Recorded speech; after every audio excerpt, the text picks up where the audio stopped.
હવે પછીના પ્રવચનનો વિષય છે માણસની દુષ્ટતામાંથી મારી શ્રદ્ધા ઉઠી ગઈ છે.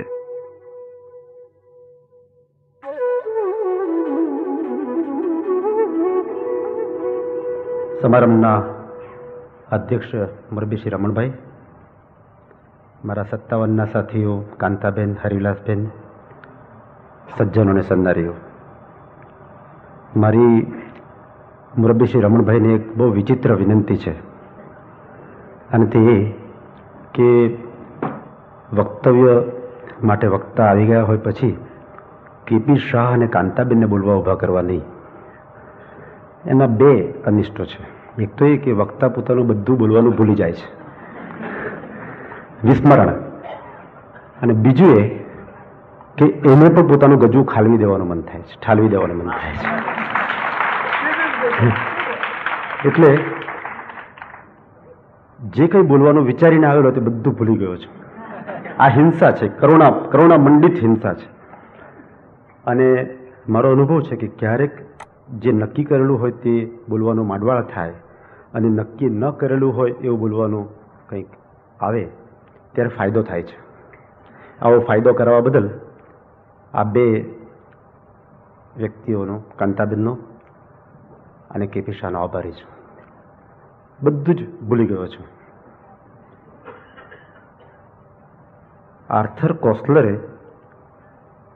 એક પુસ્તક લખ્યું, એનું નામ છે જાનુસ. એમાં ન્યુરોલોજીકલ રિસર્ચને અંતે માનવ મસ્તિષ્કના 3 ખાનાઓ, એ ખાનાઓની વાત કરી. એક ખાનું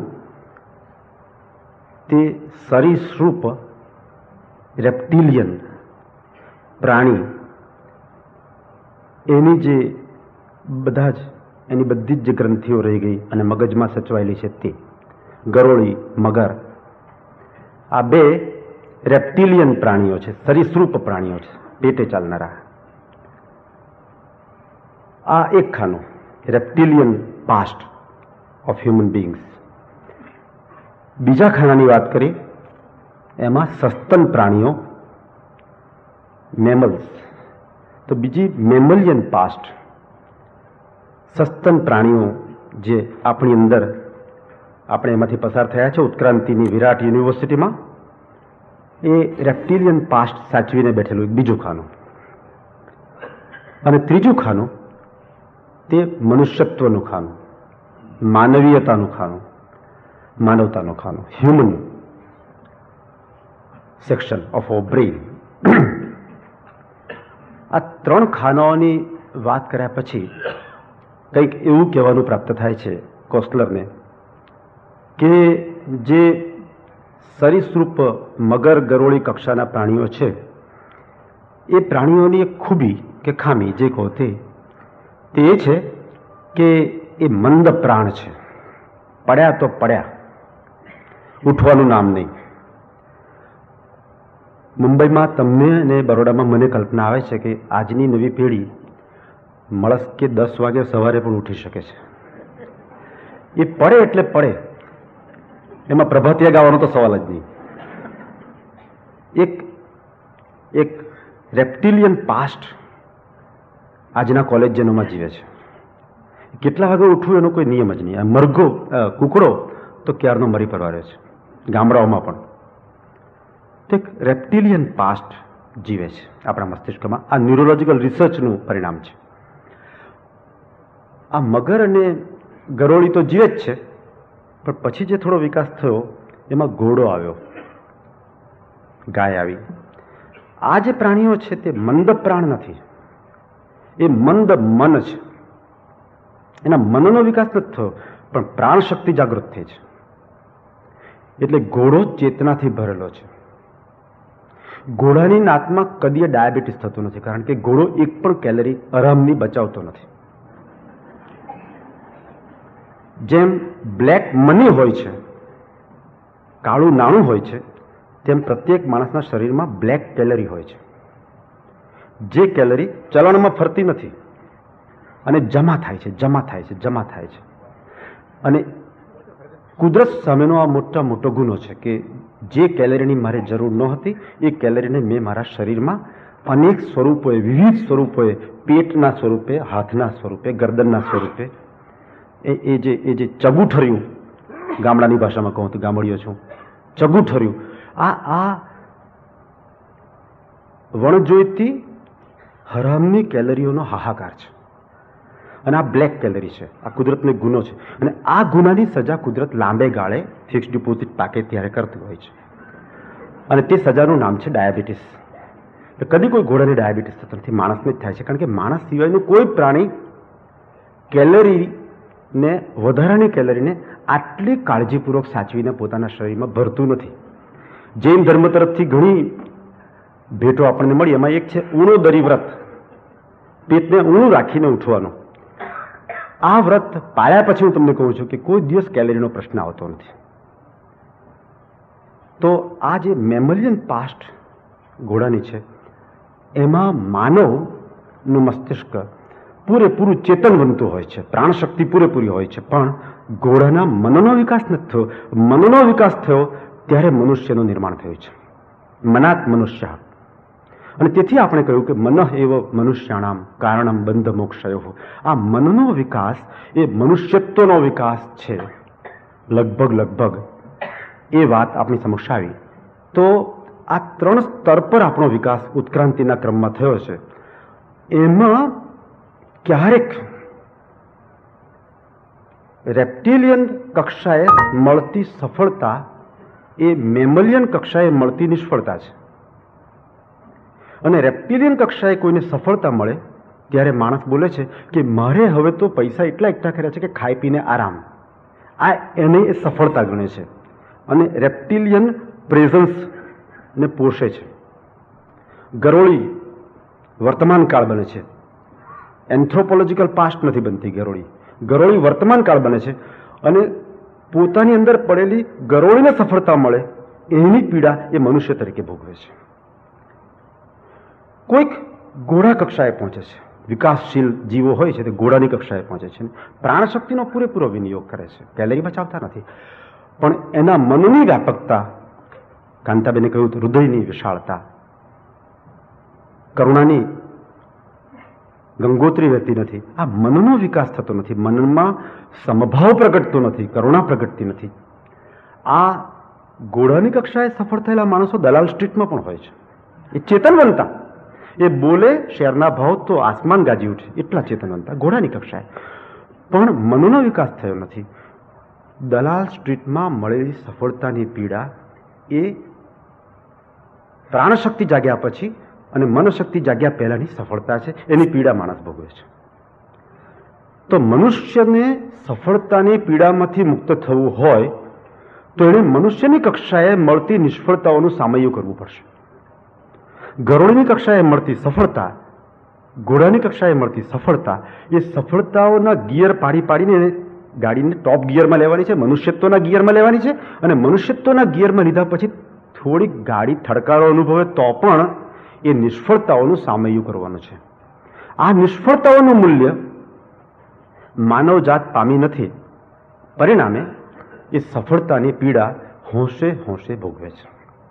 અને સફળતાની પીડા ઉપર જ્યારે હું વાત કરું ત્યારે મારા મનમાં થેસિસ છે, એક ધરી છે મારા પ્રવચનની. આપણે ત્યાં આપણા પરંપરામાં 3 પ્રકારના વિવેકની વાત કરવામાં આવી છે. સૌથી ઉત્કૃષ્ટ પ્રકારનો વિવેક આપણી પરંપરાનો, ભારતીય પરંપરાનો, તે આત્મા અનાત્મા વિવેક. સ્પિરિટ નોન સ્પિરિટ કહો, સોલ નોન સોલ કહો, જે કહેવું હોય તે. સંત પોતાની કક્ષા પ્રાપ્ત કરે, મહાત્મા પોતાની કક્ષા પ્રાપ્ત કરે, સદા ભરાતા અચલ પ્રતિષ્ઠાની કક્ષાએ પહોંચે ગીતાની ભાષામાં, ત્યાર પછી એના વિવેકનું એક પરિમાણ એવું હોય છે કે આ આત્માના વિકાસમાં મદદરૂપ થાય છે. યસ, આત્માના વિકાસમાં મદદરૂપ નથી થતું. નો, એનું ઓડિટ બહુ ક્લિયર હોય છે. આ આઇટમ ગ્રાન્ટ કરવાને પાત્ર છે કે નહીં, આ આઇટમ સ્વીકાર્ય છે કે નહીં. આત્મા અનાત્મા વિવેક, આત્માના સંદર્ભમાં જ જીવન વ્યવહારની ખોજ, એનું ઓડિટ, જીવનનું ઓડિટ. આ એક ઉત્કૃષ્ટ પ્રકારનો ઊંચામાં ઊંચો વિવેક, આત્મા અનાત્મા વિવેક. બીજો એક વિવેક મહાત્મા બન્યા પહેલાનો, મનુષ્યત્વ ઉર્ધ્વમૂલ પ્રગતિ વિકાસ કરે ત્યારે મનુષ્યત્વ સાદો માણસ હોય, સંસારી હોય, તેમાં પણ જે જાગે તે નિત્યાનિત્ય વિવેક. બીજો વિવેક નિત્ય અનિત્ય વિવેક, બેની વચ્ચેનું ડિસ્ક્રિશન. જે કંઈ પ્રાપ્ત થાય તેમાં એ પૂછે કે આ કાયમનું, આ સાથે આવનારું કે અહીંયા છૂટી જનારું. કોઈ ગયું તો એ અનિત્ય હતું માટે જ ગયું, તો જેટલી રોક કકડ થવી જોઈએ તેટલી ન થાય. નિત્યાનિત્ય વિવેક. પોતાને જવાનો વારો આવ્યો, નિત્યાનિત્ય વિવેક જાગ્રત થયો હોય તો કે બધાએ જવાનું છે તેમ હું જાઉં છું, એનો કોઈ ઉચાટ નહીં. કંઈ પ્રાપ્ત થયું, કંઈ ગુમાવ્યું, તેમાં નિત્યાનિત્ય વિવેક જાગે ત્યારે સંસારીને પણ એક જાતની શાતા પ્રાપ્ત થાય છે, ચંદન લેપની શીતળતા પ્રાપ્ત થાય છે. સાધુને તો આત્મા અનાત્મા વિવેકમાં એવી શીતળતાનો અનુભવ થયો જ હોવો જોઈએ જો સાધુ હોય તો. હવે સાધુ શબ્દ બોલતી વખતે મને ગભરાટ થાય છે. આત્મજ્યોતિ પણ સાધુ કહેવાય, ધીરેન્દ્ર બ્રહ્મચારી બંદૂકની ફેક્ટરી ચાલે તો એ સાધુ કહેવાય, કારણ કે દાઢી છે. મને સમજ નથી પડતી કે પેલું એક આપણા બોફર્સના તોપના સોદામાં પણ કામ કરેલા પેલા સાધુ, કોણ નામ? ના, ચંદ્રસ્વામી, એ પણ સાધુ ગણાય કારણ કે પાછળ સ્વામી લાગ્યું. સાધુતાથી બચવાનું છે. એવો વિકાસ જો ખરેખર થયો હોય, હમણાં મેં એક મિત્રને કહ્યું કે સાધુતા વિકાસ પામી હોય એની એક કસોટી મારા મનમાં ઊભી થઈ છે, તે કે સાધુતા પ્રાપ્ત થઈ હોય તો માતૃત્વનો અનુભવ થવો જોઈએ, તો સાધુતા પ્રાપ્ત થઈ. પ્રત્યેક માતા સાધુ નથી હોતી, નહીં તો ઉદ્ધાર થઈ જતા આપણો બધાનો. અને કદાચ આપણે આ પૃથ્વી પર ન હોત. પ્રત્યેક માતા સાધુ નથી થતી, પણ પ્રત્યેક સાધુએ તો માતા થવું જ પડે. Vice versa is correct. તો સંસારી પણ નિત્યાનિત્ય વિવેકથી થોડીક સાજા પામે છે. કંઈ પણ બને તેને નિત્યાનિત્ય વિવેકને ત્રાજવે તોડવામાં આવે તો અડધી ગમગીની, અડધી તાણ, અડધો ઉચાટ એનો ઉલાળ્યો થઈ જાય છે. તો એક ડિસ્પ્રિન તરીકે પણ એને વાપરવા જેવું છે. નિત્યાનિત્ય ડિસ્પ્રિન તરીકે કહું છું, એસ્પ્રિન તરીકે કહું છું, એક પીડા શામક ગોળી તરીકે કહું છું. પેઇનકિલર તરીકે પણ ખોટું નથી નિત્યાનિત્ય વિવેક સંસારીઓ માટે. અને આપણે તો ઓર્ડિનરી માણસો છીએ. ત્રીજો વિવેક ગોવર્ધન રામે આપ્યો. એણે કહ્યું લક્ષ્ય અલક્ષ્ય વિવેક, લક્ષ્યાલક્ષ્ય વિવેક, ટાર્ગેટ નોન ટાર્ગેટ ડિસ્ક્રિશન. આપણે કશું પ્રાપ્ત કરીએ, એ પ્રાપ્ત કરવાનો હેતુ હતો, એ પ્રાપ્તવ્ય હતું. આપણે કશેક પહોંચીએ તે પહેલા પૂછવું જોઈએ એ મારું ગંતવ્ય હતું. જે ઘોડા પર આપણે સવારી કરીએ એ ઘોડો આપણે જવું છે ત્યાં લઈ જાય છે કે ઘોડાને જ્યાં જવું છે ત્યાં આપણે જવું પડે છે? This is target non target description. કેટલાય ઘોડેસવારો આ હોલમાં બેઠા છે, હું એમાંનો એક છું, કે જે લોકો ઘોડાની મરજી મુજબ જગતમાં ફરી રહ્યા છે. એ લોકોને ત્યાં કાર હોવાને કારણે કહે છે કે ચાલો ત્યારે થોડું ફરી આવીએ. કાર હતી માટે ફરવાનું થયું, એમને ફરવા જવું હતું માટે કાર સબસર્વિયન્ટ તરીકે કામ નથી લાગી. કાર હતી તો કે લઈ આવી. પીવું તો નહોતું પણ લીમકા વાળો આવ્યો અને મિત્ર આગ્રહ કર્યો તો પી લીધું. લીમકા પીવું નહોતું, તરસ લાગી નહોતી, 100 ટચની તરસ નહોતી. તો આ જે ઘોડેસવારી છે કે જેમાં ઘોડો ડિસાઈડ કરે છે ક્યાં જવું, તે જવું કે નહીં તે, તો એક બહુ મોટી વાત છે. ટાર્ગેટ નોન ટાર્ગેટ ડિસ્કશન, લક્ષ્ય અલક્ષ્ય વિવેક ગોવર્ધન રામે કહ્યું. હવે થીસિસ પર આવું તો એમ કહેવા માંગુ છું કે જે માણસનું ગંતવ્ય સહજ ગંતવ્ય નથી, જે ધ્યેય નથી, જે લક્ષ્ય નથી, જે અલક્ષ્ય છે, એમાં મળેલી સફળતા પણ લક્ષ્યના ક્ષેત્રમાં મળેલી નિષ્ફળતા કરતા વધારે મૂલ્યવાન છે. મારે જે પામવું હતું એ હું પામું, એને માટે જે મથામણ કરું એ મથામણમાં મળેલી નિષ્ફળતાનું મૂલ્ય મારે જે પામવું નથી એ હું પામું એમાં મળેલી સફળતાના મૂલ્ય કરતાં વધારે છે. એ મારા પ્રવચનની ધરી છે. 3 ઉદાહરણો આપું એટલે લક્ષ્યાલક્ષ્ય વિવેક માં સફળતા નિષ્ફળતાનો જે ભાર છે એ ભાર દૂર થઈ જાય. એક 12મા ધોરણમાં પાસ થયેલા વિદ્યાર્થી યુવાનને ડોક્ટર બનવું નથી, એ દિલનો કલાકાર છે. એક મોટો ચિત્રકાર એની અંદર તૂટીઓ વાળીને બેઠો છે. એના બાપુજીને પોતાનું ધ્યેય પોતાના દીકરા ઉપર થોપવાની ચળ આવે છે. એટલે કહે છે, દીકરા તારે તો મેડિસિનમાં જ જવાનું, તારા ટકા સારા આવ્યા, આ તો ટકેશેર ભાજી ટકેશેર ખાજાનો જમાનો. તો કહે છે કે તારે મેડિસિનમાં જ જવાનું. અને પેલો દીકરો મેડિસિનમાં બાપની મરજીથી જાય છે, પોતાની મરજીથી ગયો તો કંઈ ખોટું નથી. મારે એવું કહેવું છે, અને એમાં તમે સંમત અસંમત થઈ શકો. સંમત અસંમત વિવેક એક ચોથા પ્રકારનો વિવેક હોવો જોઈએ. એ વિવેકનું હું સ્વાગત કરું છું. હું એમ કહેવા માંગુ છું કે પેલો સુષુપ્ત ચિત્રકાર ડોક્ટર બની બેસે અને ડોક્ટર બનીને પુષ્કળ સફળતા પ્રાપ્ત કરે, પુષ્કળ પૈસા પ્રાપ્ત કરે, પુષ્કળ સ્ટેટસ પ્રાપ્ત કરે, તો એ સફળતાની પીડામાંથી મુક્ત થઈ શકતો નથી. એવા કેટલાય ડોક્ટરોને હું મળ્યો છું જે સફળ ડોક્ટરો છે સમાજની દ્રષ્ટિએ, પણ એમનો માયલો રડતો હોય છે.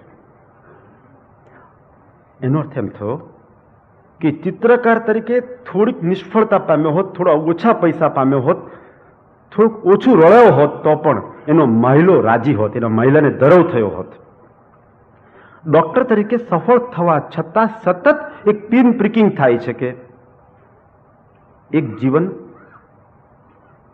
મનુષ્યત્વને બદલે ડોક્ટરત્વને અર્પણ થઈ ગયું. આ સફળતાની પીડાની મુખ્ય બાબત છે. બીજો દાખલો આપો. એક યુવાનને રોમે રોમથી એક પોતાને મનગમતી યુવતી પ્રત્યે પ્રેમ જાગે છે, પોતાને ગમતી. એને કેમ ગમી એનું કારણ એની પાસે નથી. એને કેમ ગમી ગઈ એના દુનિયાના કાટલાઓ જે મા બાપ પાસે હોય છે તે એની પાસે નથી. પણ એનું રોમે રોમ કહે છે કે હું આને પામીને સુખી થઈશ, અને એને પામવા માટે આકાશ પાતાળ એક કરે છે. પરંતુ કોઈક એક્સ્ટ્રેનિયસ રીઝન્સને કારણે, કોઈક નોન વેજીટેરિયન પરિબળોને કારણે, અને નોન વેજીટેરિયન પરિબળો લગ્નની બાબતમાં કેટલા, એની વાત અહીંયા કરવાનો મોકો નથી. પર્યુષણમાં એ વાત ન થાય. લગ્નના પરિબળો આકર્ષણ સિવાયના, રસૈક્ય સિવાયના, પરસ્પરની અંદરની ભીતરની પૂરેપૂરી ઈચ્છા, પ્રબળ ઈચ્છા સિવાયના હોય. દહેજ, જ્ઞાતિ, ગોળ, મંગળ, અમંગળ, આ બધા બાકીના નોન વેજીટેરિયન પરિબળો, હું આને શાકાહારી પરિબળો, માંસાહારી પરિબળો કહું છું, આ હિંસા છે પહેલા નંબર. એને કારણે એને જવું તું હિન્દુસ્તાન, પણ કોલંબસની માફકે અમેરિકા પહોંચી ગયો. આ કોલંબસની અમેરિકા પહોંચવાની સફળતા, એની જે પીડા, પછી એ એક મા બાપને ગમે એવી એક કન્યા પામ્યો. એ કન્યા સાથે એકંદરે સુખી પણ થયો, એકંદરે થોડા પૈસા પણ પામ્યો, વાંકડો પણ પામ્યો, દહેજ પણ મળ્યું, સાસરાવાળા પણ બહુ જ મોખાવાળા, છોકરી પણ એકંદરે ખોટી નહીં. અને છતાં એનું રોમ રોમ જિંદગીભર જે સફળતાની પીડા અનુભવવાનું, આ બીજી સફળતાની પીડાનો નમૂનો છે. એક ત્રીજી ઉર્ધ્વમૂલ નિષ્ફળતાની હું વાત કરવા માંગુ છું, અને આ શબ્દ પર હું પછી આવું છું. તે એ કે ક્યારેક મને એમ થયું કે મારા પાર્ટનર ચિમનલાલ જે શાહ પર ને મારે 27,500 રૂપિયા આપવાના થાય છે, પણ હું એમને 20,500 આપીશ તો પણ એમને ખ્યાલ નથી આવવાનો કે 7,500 ઓછા આપ્યા. આ મને ખાતરી છે. કોઈક એવી અંદર ગાંઠ છે કે જેના કારણે હું ન આપું તો પણ એમને એમ જ લાગે કે મારા 20,500 જ લેવાના થાય છે. પણ મને પાક્કી ખબર છે કે મારે ખરેખર તો 27,500 આપવા જોઈએ. આ 7,500 મેં જે બચાવી લીધા, જેની એમને કલ્પના પણ નથી આવતી, ખબર પણ નથી પડતી, એમણે કોઈ દિવસ ઉલ્લેખ પણ નથી કર્યો, ઉલ્લેખ કરવાના પણ નથી, કારણ કે એમને એ વાજબી લાગ્યું છે કોઈક કારણસર. એ 7,500 મેં જે બચાવ્યા, તે 7,500 મારી પાસે રહ્યા, પછી મેં વાપર્યા. તેની જે જીવનભરની ઝીણી પીડા, 20,500, 7,500 બચાવવામાં મને સફળતા મળી. આ સફળતાની જે પીડા, એ સફળતાની પીડા આજનો માણસ ભોગવી રહ્યો છે. આ ત્રિવિધ પીડાઓના મેં ઉદાહરણો આપ્યા. આ સફળતાની પીડા છે એ નહોતું બનવું ને ડૉક્ટર બની ગયાની પીડા, નહોતું પરણવું અને અમુક રીતે પરણી ગયાની પીડા, નહોતા બચાવવા, નહોતા પ્રાપ્ત કરવા 7,500 અને પ્રાપ્ત થયા અને તે પછી વાપર્યા, પછી નબળો પડ્યો, પછી એમાંથી હું 2 તોલા લાવ્યો, સેફ ડિપોઝિટમાં મૂકી આવ્યો, એની જે પીડા, સેફ ડિપોઝિટમાં પીડા મૂકી આવ્યો, 2 તોલા નહીં, સાક્ષાત પીડા મૂકી આવ્યો, સફળતાની પીડા. આવી તો કેટલી કેટલી સફળતાઓ મુંબઈમાં રોજ રોજ પ્રાપ્ત થાય છે. તમે વિચાર કરો, આ સફળતાને સફળ માણસોની નગરી છે. અને આ સફળતાની પીડાનું જે ક્યુમ્યુલેટિવ સંગ્રહિત એનો જે ઇમ્પેક્ટ આવે છે, એક જીવનભર સફળતા સફળતા સફળતા, આવી આવી 14 કેરેટિયા સફળતા, બધી આવી સફળતાઓની જે ટોટલ થાય છે, એ ટોટલ આપણા આત્મા ઉપર ડામરનો કૂચો ફેરવી દે છે. પછી એ બોલતો જ નથી, મહિલાનો અવાજ નીકળતો જ નથી, અને એ માણસને વીઆઈપી કહેવામાં આવે છે. વીઆઈપીની વ્યાખ્યા જ આ.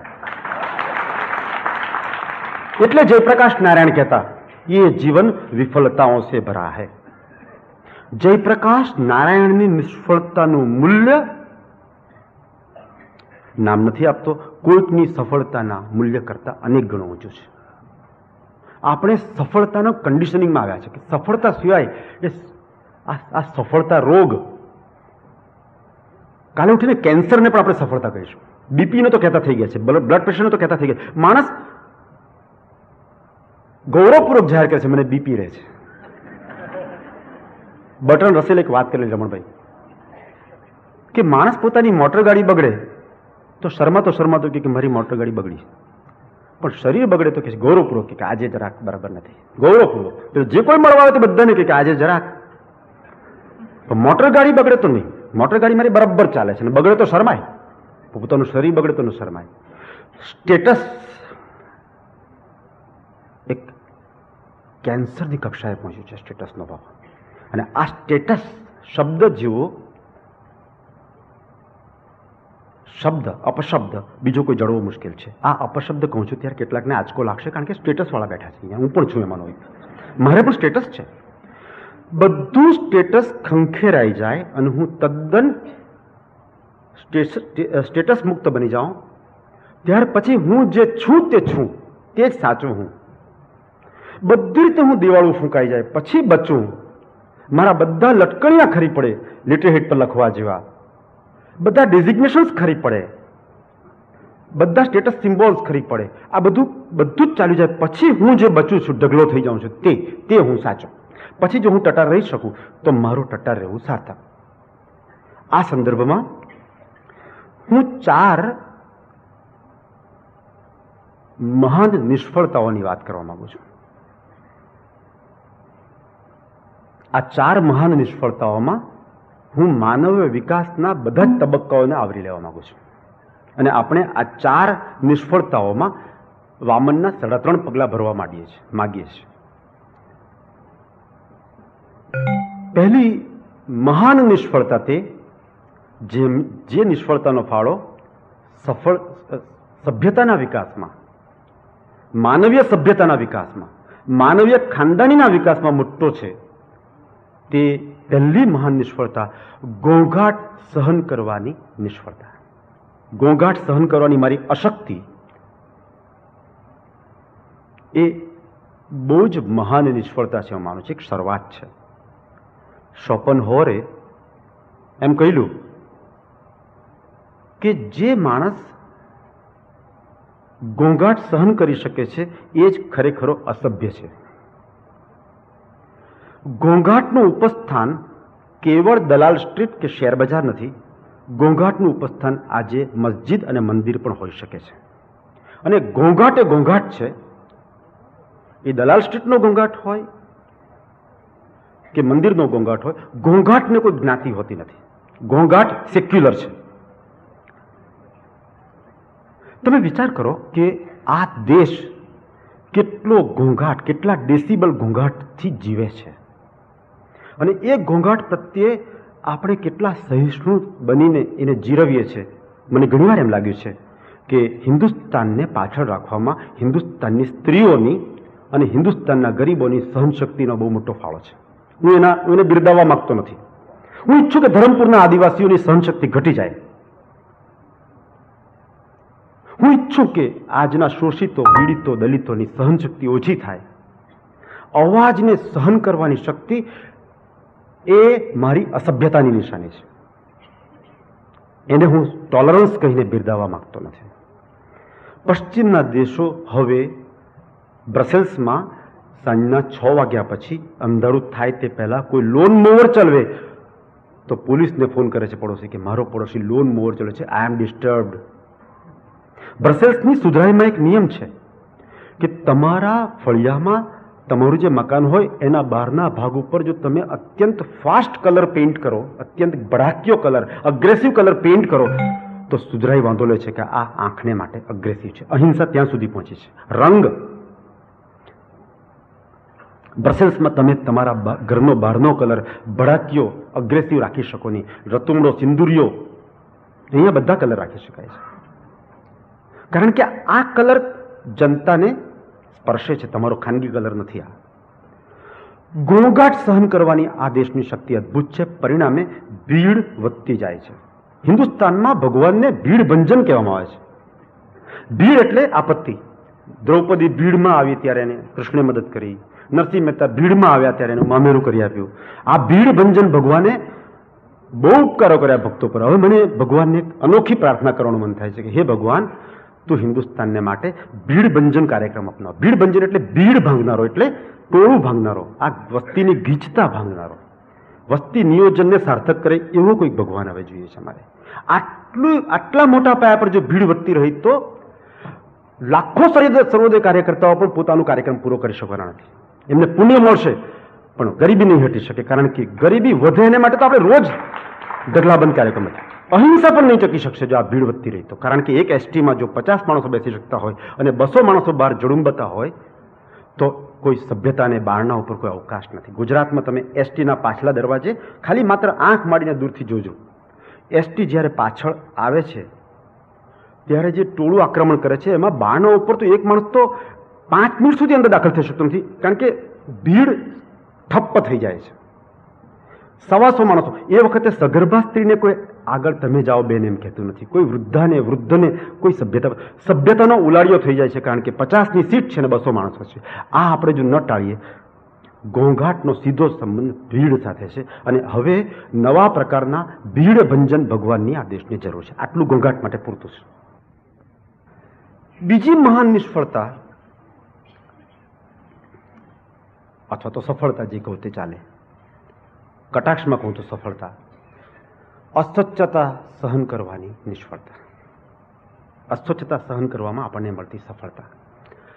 આ દેશની અસ્વચ્છતા સહન કરવાની શક્તિ અદ્ભુત છે. આટલી ગંદી હોય તો પણ. હમણાં પાવાગઢ ગયો હતો.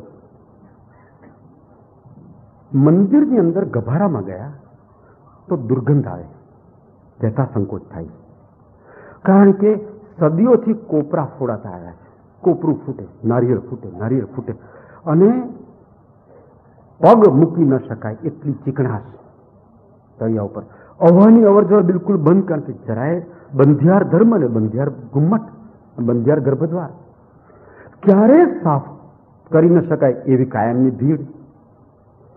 એ મંદિરની જે કુટુંબને ઇન્કમ જાય છે એ કુટુંબના માણસે મને વાત કરી. બીજી અસ્વચ્છતાની વાત કરું છું, ભૌતિક અસ્વચ્છતાની નહીં. એક જમાનામાં અમને 75 રૂપિયા મળતા દરરોજ ઇન્કમ તરીકે અને રવિવારે અમને 125 મળતા. આ અમારો સદીઓથી ચાલ્યો હતો. હવે તો રોજના 1500 અને રવિવારના દિવસે 2000. આ મને I am telling you from the horses mouth. જે ગજવામાં મૂકે છે આ પૈસા તેને કહ્યું છે કે ક્યારેક માણસો નિખાલસ બનતા હોય છે. તેને કહ્યું છે. મને કહે છે કે એક પોલીસ સબ ઇન્સ્પેક્ટર 1000 રૂપિયા મૂકી જાય છે. કારણ કે એનાથી સફળતાની પીડા સહન ન થઈ. લાંચ લીધી એને થયું કે કાલિકા માતાને થોડીક સફળતા આપી. આ 1000 રૂપિયા મૂક્યાનું કોઈ મૂલ્ય નથી એમ કહેવા માંગુ છું. આ પોલીસ સબ ઇન્સ્પેક્ટરની સફળતાની પીડાનું પ્રતીક છે. એણે કહ્યું અમે ગયા તો પગ મૂકી ન શકાય એવી ઘટના. પશ્ચિમની સંસ્કૃતિએ ટોયલેટને મંદિર જેવા બનાવ્યા. આપણે મંદિરને સાફ ન કરી શક્યા આટલા વર્ષોમાં. અને તે ધર્મને નામે, નારિયેળને નામે તમે કેદારનાથ જાઓ, કેદારનાથની અંદર તમે મુખ્ય શિવલિંગની આસપાસ ફરી શકો તો કાળજી એ રાખવાની કે સાંકળ પકડીને જ ફરવાનું કરી જશો, કારણ કે સદીઓથી સાફ થવાનું બાકી છે. સદીઓમાં અતિશયોક્તિ છે, હું જાણું છું. એટલી હિંસા મને કરવા દો, તમારી પરમિશનથી કરું છું. કેટલા વખત એની સફાઈ થાય છે અને ઘી પણ રેડાય છે. મેં એને એક નવું નામ આપ્યું છે. મંદિરોમાં જે પગને વળગે છે ચિકાટ, એને મેં અસ્વચ્છતાનું નામ આપ્યું છે કોલેસ્ટોરેલની અસ્વચ્છતા. આ મંદિરોમાં કોલેસ્ટોરેલની અસ્વચ્છતા છે. ફરી જાઓ તમે, ગમે તેટલા પ્રાણશક્તિ ને મનશક્તિ જાગૃત રાખો તો પણ, મંદ પ્રાણ ન હો તો પણ, કાશી વિશ્વનાથના મંદિરમાં શિવલિંગની પાસે મેં ગાયને પોદળો મૂકતી જોઈ છે, નજરો નજર. કારણ કે ગાય માતાને કેવી રીતે દૂર કરી શકાય? ધર્મને નામે અસ્વચ્છતા. આ દેશની અસ્વચ્છતા સહન કરવાની શક્તિ અદભુત છે. અહીંયા દીવાનખાનાઓ સ્વચ્છ છે, બાથરૂમ અસ્વચ્છ છે. કોઈને ત્યાં પણ જઈએ તો દીવાનખાનું વટાવવું નહીં. પછી જે આવે છે તે ખરેખર થોડું કોન્ફિડેન્શિયલ છે, પણ જેનો બાથરૂમ સ્વચ્છ એનું બાકીનું બધું અનટુ ધીસ લાસ્ટ બધું સ્વચ્છ, અંત્યોદય થઈ ગયો. અસ્વચ્છતા સહન કરવાની તાકાત અદભુત છે. હમણાં હું કચ્છમાં પદયાત્રા કરી આવ્યો, મંદિરોમાં ગયો. કયા પંથના મંદિરો તેની વાત નહીં કરું, બીજી વાર મારે કચ્છ જવું છે. એની અંદર જ જે સગવડ જોઈ ઉત્સર્ગ તંત્ર માટેની, એવી ગંદકી મંદિરના પ્રાંગણમાં મેં ક્યાંય જોઈ નથી. અને બીજી માનસિક અસ્વચ્છતાઓની તો વાત જ નથી કરતો. આ દેશમાં કુલ 10 લાખ દેવદાસીઓ આંધ્ર, મહારાષ્ટ્ર અને કર્ણાટકમાં છે. મંદિર સાથે જોડાઈ ગયેલી વેશ્યાગીરી, તથાકથિત ધાર્મિકતા સાથે જોડાઈ ગયેલી વેશ્યાગીરી, આ અસ્વચ્છતાની તો હું વાત જ નથી કરતો. અસ્વચ્છ બાબતોને સહન કરવાની ભારતીય નાગરિકની ક્ષમતા અત્યંત વિશાળ છે, ભારે છે. પરિણામે આ દેશ ગંદો રહ્યો છે. અને ગંદકી એ હિંસા છે એવું ગાંધીજી સિવાય આપણને કોઈએ સમજાવ્યું નથી. ત્રીજી મહાન નિષ્ફળતા કહું તો નિષ્ફળતા, શોષણ સહન કરવાની સફળતા.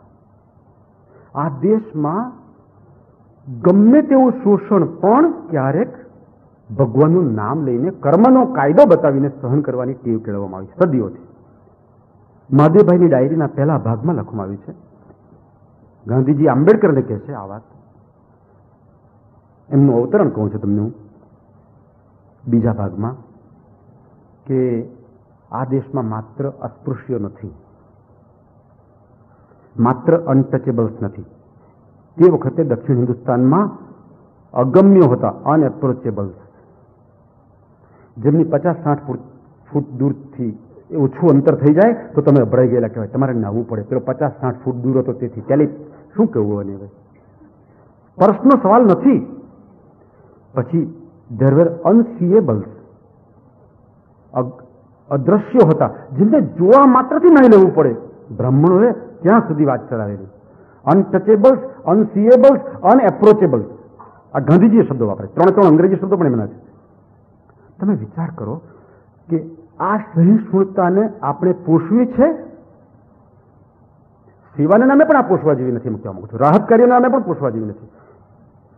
આવા શોષણની સામે બગાવત ન થઈ શકે એમાં કર્મનો કાયદો, આપણે એનો દુરુપયોગ કર્યો છે.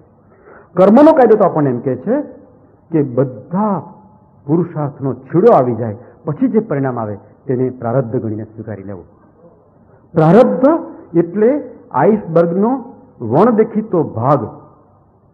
પણ વણ દેખીતા ભાગની પરવા ક્યારે કરવાનો હક પેદા થાય?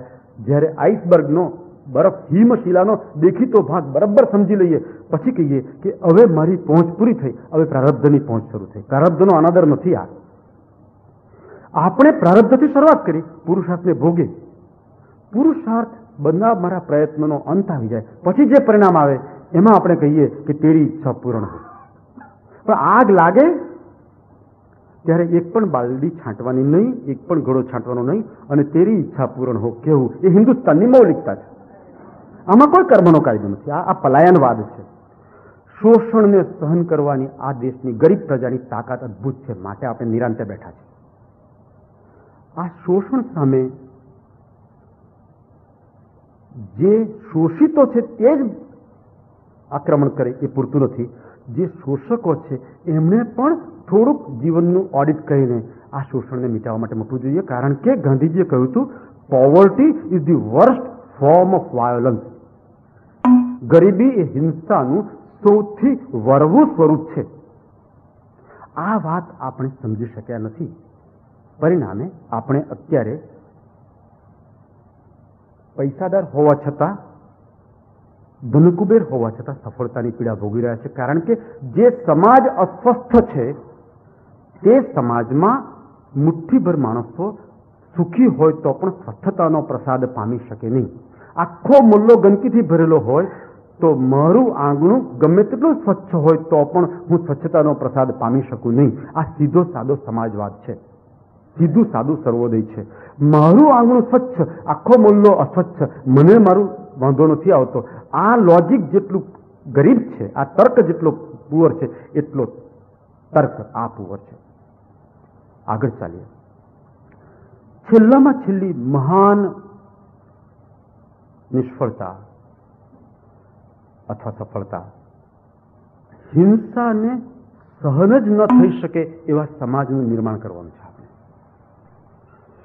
હિંસા સહન કરવામાં મળેલી સફળતા, યુદ્ધને નામે, શોષણને નામે અને હિંસાની ને અહિંસાની જ્યારે વાત કરું છું ત્યારે મારા મનમાં જુદો ભાવ છે.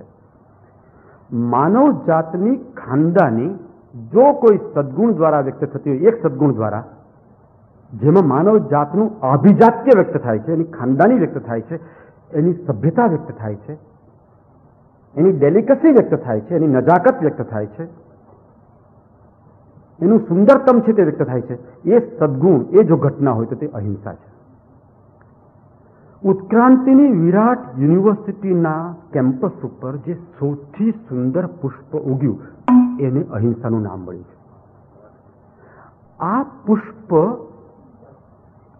અનાદર યુદ્ધને નામે, શોષણને નામે, ઘોંઘાટ એ પણ હિંસા છે. એટલે અહિંસાની વાત જ્યારે કરું છું તેમાં આગલા 3 ગિયર્સ પણ આવી જાય છે. ઘોંઘાટ, અસ્વચ્છતા અને શોષણ, અને અહિંસા એની કલગીરૂપ ઘુમ્મટની ધજા છે. આ ઘુમ્મટની ધજા છે. ઘોંઘાટ સહન કરવામાં સ્થૂળ હિંસા છે, ઘોંઘાટ કરવામાં પણ સ્થૂળ હિંસા છે. સ્વચ્છતાનો ઉલાળ્યો કરવામાં સ્થૂળ હિંસા છે, અસ્વચ્છતા નાબૂદ કરવામાં સ્થૂળ અહિંસા છે. શોષણથી બચવામાં સ્થૂળ અહિંસા છે. અને આ અહિંસા જ્યારે સૂક્ષ્મતાનો પ્રસાદ પામે છે ત્યારે અહિંસા પરમો ધર્મ જેવું એક સૂત્ર આ જગતમાં પૃથ્વી પર મહાવીર સ્વામી દ્વારા વહેતું થાય છે, અથવા જૈન પરંપરામાં વહેતું થાય છે. તો એક એવા મનુષ્યનું નિર્માણ હવે ધીમે ધીમે થવું જોઈએ કે જે મનુષ્ય માટે હિંસા, એક કે બીજા પ્રકારની હિંસા સહન કરવાનું અશક્ય બની જાય. આવી હિંસા સહન કરવામાં મળેલી નિષ્ફળતાનું મૂલ્ય છીછરી સફળતા કરતા અનેક ગણું વધારે છે. એ વાત મારે ફરી ફરીને કહેવી છે.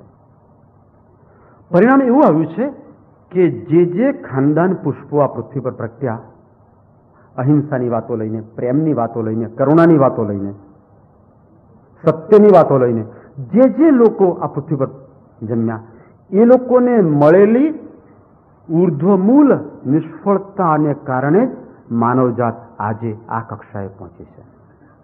તો એક એવા સભ્ય સમાજનું નિર્માણ આપણે કરવા માંગીએ છીએ કે જેમાં અત્યંત ઊંચા પ્રકારની અહિંસાના પ્રયત્નોમાં નિષ્ફળતા મળતી જાય તો એ પ્રયત્ન છોડવામાં ન આવે, અને ક્યારેક એ પ્રયત્નમાં સફળતા મળે ત્યારે સભ્યતાની એક છલાંગ માનવજાતે મારી હોય. આ છલાંગમાં મારી દૃષ્ટિએ સૌથી વધારે મહત્વ કતલખાના વગરની દુનિયાનું નિર્માણ છે. ફેશનને નામે માંસાહાર કરવામાં આવે છે. કતલખાના વગરની, શિકારખાના વગરની દુનિયાની સાથે આપણે શોષણ મુક્ત દુનિયાનું નિર્માણ જો કરી શકીએ તો એમ કરવાના પ્રયત્નોમાં મળેલી નિષ્ફળતા ભવિષ્યની સદીઓની સફળતા માટેની નિસરણી બની જશે. આ નિષ્ફળતા, વર્તમાન ક્ષણમાં મળેલી નિષ્ફળતા એ એક અગત્યનું ઇન્વેસ્ટમેન્ટ છે. એ વાત હું આજે ફરી ફરીને કહેવા માંગુ છું. મારી ટેમ્પરરી નિષ્ફળતાઓનું સ્વાગત જો હું ન કરું તો મારી પાછળની લાંબા ગાળાની સફળતાઓનો હું અનાદર કરું છું. મારો કરંટ એકાઉન્ટ જ માત્ર જોતો રહું તો હું મારો સેવિંગ્સ એકાઉન્ટ અને ત્યાર પછી મારો ફિક્સ્ડ ડિપોઝિટ એકાઉન્ટ એની અવગણના કરી રહ્યો છું. તો મારું જે ફિક્સ્ડ ડિપોઝિટ એકાઉન્ટ છે એમાં વધારો કરવાની મારી ટેમ્પરરી નિષ્ફળતા પણ લાંબા ગાળે આવનારી સફળતાની છડી પોકારે છે. આ વાત જો આપણા ધ્યાનમાં આવી જાય તો આપણે આ રોજબરોજના જીવનમાં મળતી છૂટક નિષ્ફળતાઓને અભિવંદીશું, એનું અભિવાદન કરીશું. આ જે છૂટક નિષ્ફળતા છે એ છૂટક નિષ્ફળતાઓને પરખી જઈને એનું સામયિક કરીને એમનું અભિવાદન કરીને એક ઉર્ધ્વમૂલ સફળતા માટેનું જુદું મૂડીરોકાણ કરવું, આપણા ચિત્તને પ્રસન્નતા આપે લાંબે ગાળે એવો પ્રકારનું જીવન પામવું, આ એક લોંગ ટર્મ ઇન્વેસ્ટમેન્ટ છે. અને આવા લોંગ ટર્મ ઇન્વેસ્ટમેન્ટની પરવા ન કરનારો રોજ રોજ મળતી સફળતાની પીડા સુખેથી નિરાંતે ભોગવે છે. એ વાત આપણે જેટલા જલ્દી સમજી લઈએ એટલા જલ્દી સમજવાની જરૂર છે. યુધિષ્ઠિરને મળેલી નિષ્ફળતાનું મૂલ્ય દુર્યોધનને તાત્કાલિક મળેલી સફળતાઓ કરતાં ઘણું વધારે છે. દુર્યોધન તે જે જીતીને છેલ્લે હારે, યુધિષ્ઠિર તે જે હારીને છેલ્લે જીતે, હિટલર તે જે જીતીને અંતે હારે, મહાત્મા ગાંધી તે, અબ્રાહમ લિંકન તે જે હારીને છેલ્લે જીતે. આપણે કઈ જીતની વાત કરવા માંગીએ છીએ? આખરી જીત, ઓડિટ એકાઉન્ટ બહાર પડે ત્યારની જીત, જીવનનું ઓડિટ આપણી સમક્ષ આવે પાછલી ઉંમરે, અંતિમ પળોમાં ત્યારે મળેલા વિજયનું સ્મિત ફરકાવવું છે આપણે, કે આજની છીછરી રોગિષ્ટ, તદ્દન હંગામી, તદ્દન છેતરનાક, ખતરનાક નહીં છેતરનાક, અને ખતરનાક પણ ખરી, આવી સફળતાઓનું સામયિક કરીને બે બદામની સફળતાઓમાં રાચવું છે? આપણે ચાંદા સૂરજનું તેજ તજીને આજ્ઞા સંગાતે પ્રીત જોડવી છે? આ મીરાબાઈનું લોજિક છે. ચાંદા સૂરજનું તેજ તજીને આજ્ઞા સંગાતે પ્રીત જોડ મારે. આ વાત રોજ રોજ પૂછવા જેવી છે. અને રોજ રોજ માણસ સફળતાની પીડા ભોગવી રહ્યો છે. આ પીડા એ એની સફળતાની જે છીછરી સપાટી છે, એ છીછરી સપાટીના છબછબિયા છે, એ છબછબિયાની સફળતાની પીડા છે. જે નિષ્ફળતા હોઈ શકે, ઉર્ધ્વમૂલ નિષ્ફળતા, એ ઉર્ધ્વમૂલ નિષ્ફળતા એ ડૂબકી છે. ડૂબકી મારનારો જ ક્યારેક મોતી પામે છે. જે છબછબિયા કરે છે એ રેતી જ પામી શકે. એ એક ટોપલો રેતીનો કાઢે છે અને ઓળીમાં ઠાલવે છે. તમે સુરત આવો તો હું તમને બતાવું કે 2 ફૂટ ઊંચી પાણીની સપાટી, 2 ફૂટ, એમાં કમરપુર પાણીમાં માણસ ઉભો રહે છે અને ટોપલા રેતી કાઢે છે. અને કેટલાક મરજીવા એવા હોય છે કે જે માહી પડ્યા તે મહાસુખ માણે, દેખણ હરા દાજેરે, અંદર પડીને એ મોતીડા પામે છે. આ મોતીડા પામનારો ક્યારેક રેતી કક્ષાએ નિષ્ફળ જતો હોય છે. ક્યારેક મનુષ્યત્વના વિકાસ માટે મથનારો માણસ રેપ્ટાઇલ કક્ષાએ, ઘોડા કક્ષાએ, ગરોળી કક્ષાએ નિષ્ફળ જતો હોય છે. અને છતાં એ મનુષ્યત્વની કક્ષાએ એક છલાંગ મારતો હોય છે. આ મનુષ્યત્વ કક્ષાએ મળેલી નિષ્ફળતા એ મૂલ્યવાન નિષ્ફળતા છે. કારણ કે it is not a stumbling block, it's a stepping stone. It is not a stumbling block. આ નિષ્ફળતાને સમજવાની વાત એ આજની બહુ જ મહત્વની વાત છે. કારણ કે આપણે સફળતાના ઉપવનમાં એટલા તો રમમાણ છીએ, એમાં એટલા બધા મોજથી ફરીએ છીએ કે આપણને નિષ્ફળતા શબ્દ ગમતો નથી. નિષ્ફળતા શબ્દ પ્રત્યે આજના માણસનો અભાવ વધતો જ જાય છે. ત્યારે મને રિચાર્ડ બેકનું એક વાક્ય યાદ આવે છે. રિચાર્ડ બેકે એક પુસ્તક લખ્યું, એ બ્રિજ એક્રોસ ફોર એવર. એમાં એણે એક પંક્તિ આપી, જેને પંક્તિ તરીકે, કાવ્ય પંક્તિ તરીકે રજૂ નથી થયું, ગદ્યની પંક્તિ તરીકે રજૂ થયું છે, અને છતાં એમાં કાવ્ય છે. એ કહે છે કે જેને દુનિયા ઈયળનો અંત કહે છે, જેને દુનિયા ઈયળનો અંત કહે છે, એ તો પતંગિયાનો પ્રારંભ છે.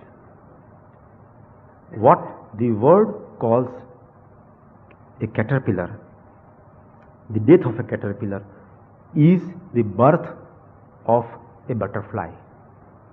આપણે પતંગિયાના પ્રસવ માટે મથી રહ્યા હોઈએ, આપણે કંઈક એવી સફળતા તરફ લક્ષ્ય નોંધીને બેઠા હોઈએ, લક્ષ્યાલક્ષ્ય વિવેક, આત્મા અનાત્મા વિવેક, નિત્યાનિત્ય વિવેક, એમાં જે નિત્યતા પ્રત્યેનો પ્રેમ, આત્મા પ્રત્યેનો પ્રેમ, લક્ષ્ય પ્રત્યેનો પ્રેમ, આ વિવેકની સાઈડ પર આપણે જેમ જેમ જતા જઈએ તેમ તેમ બીજી બાજુએથી આપણને નિષ્ફળતાનો અનુભવ થશે. આ નિષ્ફળતાની પરમ અનુભૂતિ, આ નિષ્ફળતાનું પરમ સ્વાગત એ જ મનુષ્યત્વની, મનુષ્ય છે, ગરોળી નથી, ઘોડો નથી, એની સાબિતી છે. મારી આજના પવિત્ર દિને પ્રાર્થના છે કે મારા સહિત આપણે સૌ ગરોળીનો ગિયર વટાવીને, ઘોડાનો ગિયર વટાવીને મનુષ્યના ગિયરમાં, ટોપ ગિયરમાં આપણી ગાડી નાખીએ.